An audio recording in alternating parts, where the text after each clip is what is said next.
To set up OfficePortal Leave Type, simply click on the Settings icon located on the main menu. Navigate to Leave Tracker Settings, then select Leave Types. On this page, you'll notice a comprehensive list of all available leave types. An interesting feature to point out is the differentiation between the leave type name and its display name. For instance, while you might see distinct names like Casual Leave Edinburgh, Casual Leave Cardiff, or Casual Leave Belfast, their display names are uniformly shown as Casual Leave. This feature is specially designed to cater to different locations with varying configurations. Hence, regardless of their location, all employees will simply see it as Casual Leave on their portal. If you wish to make any changes, the Edit option is available at your fingertips. However, a crucial note to remember. If a leave type has been utilised by an employee, say if they've applied for leave under that category, that particular leave type cannot be deleted for record-keeping purposes. Lastly, if you need an overview of all leave types, there's a handy export option located under the More button. Simply click and you can obtain a detailed list. Let's delve into creating a leave type within the Office portal. Although the process begins by hitting the Add New button, for the purpose of this demonstration, I've already set up a leave type. This will allow us to walk through the setup in a more detailed manner. Creating a leave type. The entire process can be summed up in 3 stages: basic settings, availability settings, and advanced settings. Let's see basic settings first. The fields, marked with the asterisks, are mandatory. For our example, the name and display name are both set as earned leave. A shortcode makes referencing easy. Here, I've used EL for earned leave. Moving on, there's an option to assign a specific colour for this leave type, and I've chosen green. What does this mean? When an employee avails this leave, your attendance tracker will display a green square, labelled EL, representing the day they took off. Deciding whether the leave type is paid or unpaid is essential. This setting ensures employees and payroll are clear on compensation for these leaves. Additionally, specify the leave duration. Can it be counted in days or hours? There's also an optional field for a description where you might add notes or particulars about this leave type for future reference. Setting the valid from date is pivotal as it determines when the accrual of this leave type begins. You can also set the status of a leave type as either active or inactive. Only active leave types will be available for employees to use. Speaking of accruals, there are 2 types of leave accrual available in Office Portal: accrual by cycle or accrual by working days. Let's look into accrual by cycle first. This system provides ample flexibility. Leaves can accrue in various cycles: annually, half-yearly, quarterly, monthly, and so on. In this instance, the accrual has been set to quarterly, with dates being 1st of January, April, July, and October. This means, on these dates, the prescribed leave quantity is automatically credited to the employee's account. Delving further into customization, there's the Applicable to setting. This enables you to set the leave type's applicability either universally for all employees or based on their tenure. For instance, some companies incentivize longer stays by enhancing leave benefits. An employee might start with 12 days a year but could receive up to 20 days annually after 8 years of service. Such nuanced configurations can be easily set up here, as I've demonstrated. In leave accrual by working days, you need to enter the number of working days to accrue leave and set the accrual period as either within a month, within a quarter, within half a year, or within a year. You can also choose when the leave should be accrued by setting the Accrual At option to either as soon as condition is met, end of this accrual period, or after specific number of days. If you choose after specific number of days, then you'll need to specify the number of days here.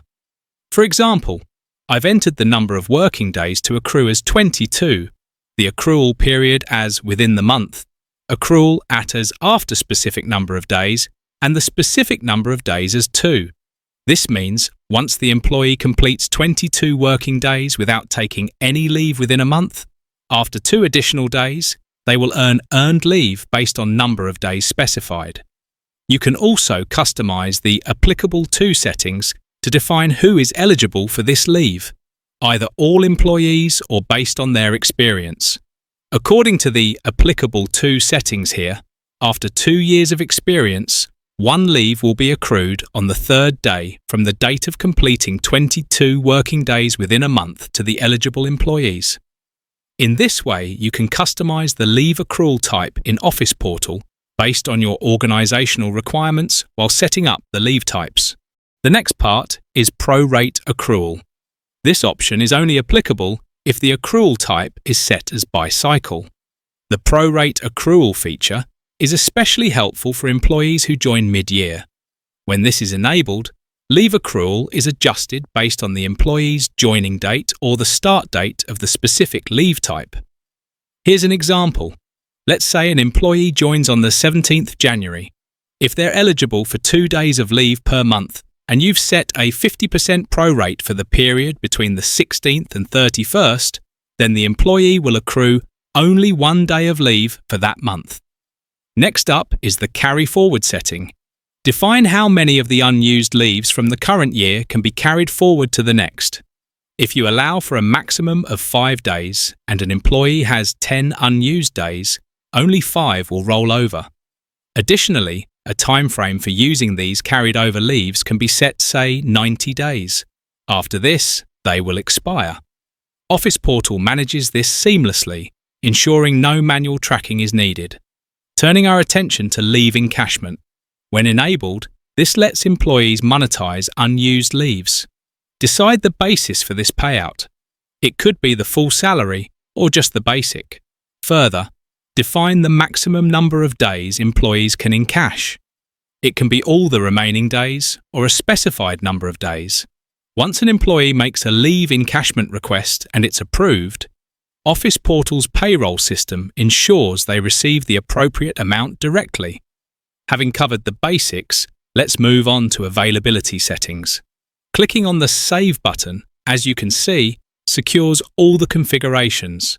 Now, once a leave type is created, OfficePortal initiates the process of adding the leaves to the respective employee accounts.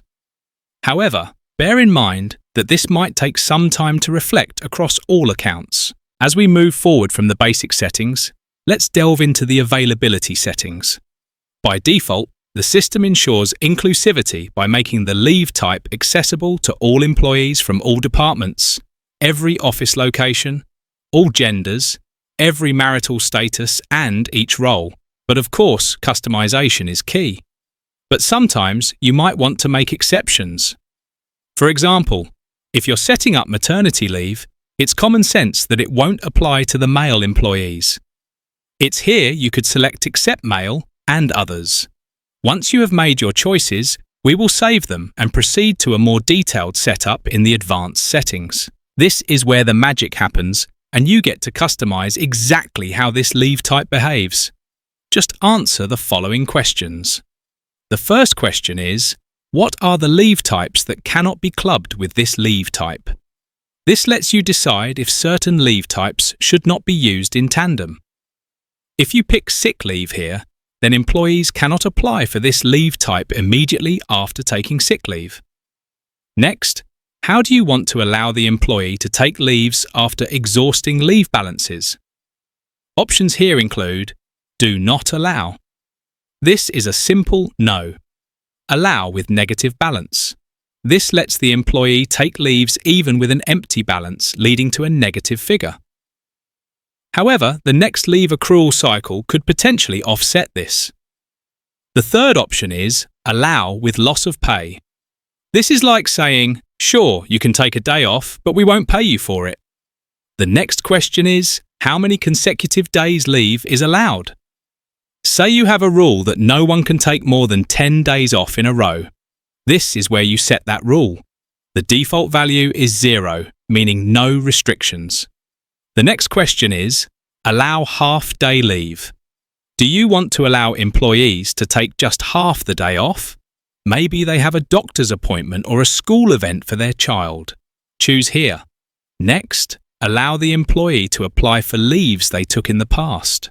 Sometimes, employees might forget to apply for a leave they took a week ago. This setting decides if they are allowed to do that and for how long after the actual leave they can apply.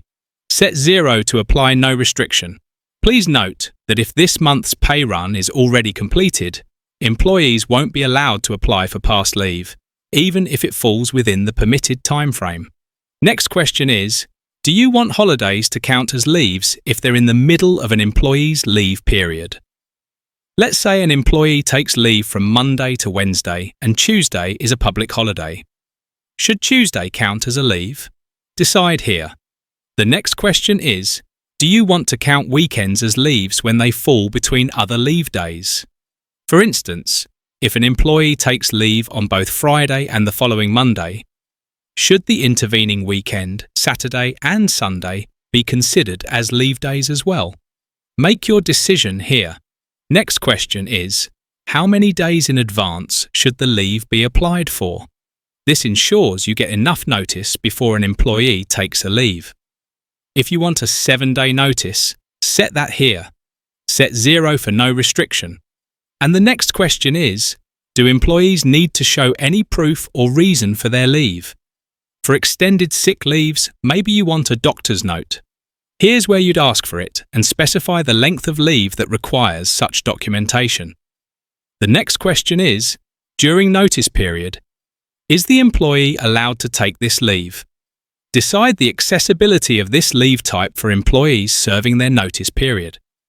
After navigating through these questions and fine-tuning your settings, make sure to save them. As you proceed to save, you'll be presented with 2 choices. The first option, labelled From Tomorrow, will implement the accrual adjustments starting the very next day. Meanwhile, the second option, titled From the Beginning of this year, will retroactively adjust every employee's leave accrual from the start of the year, based on the modifications you've just made.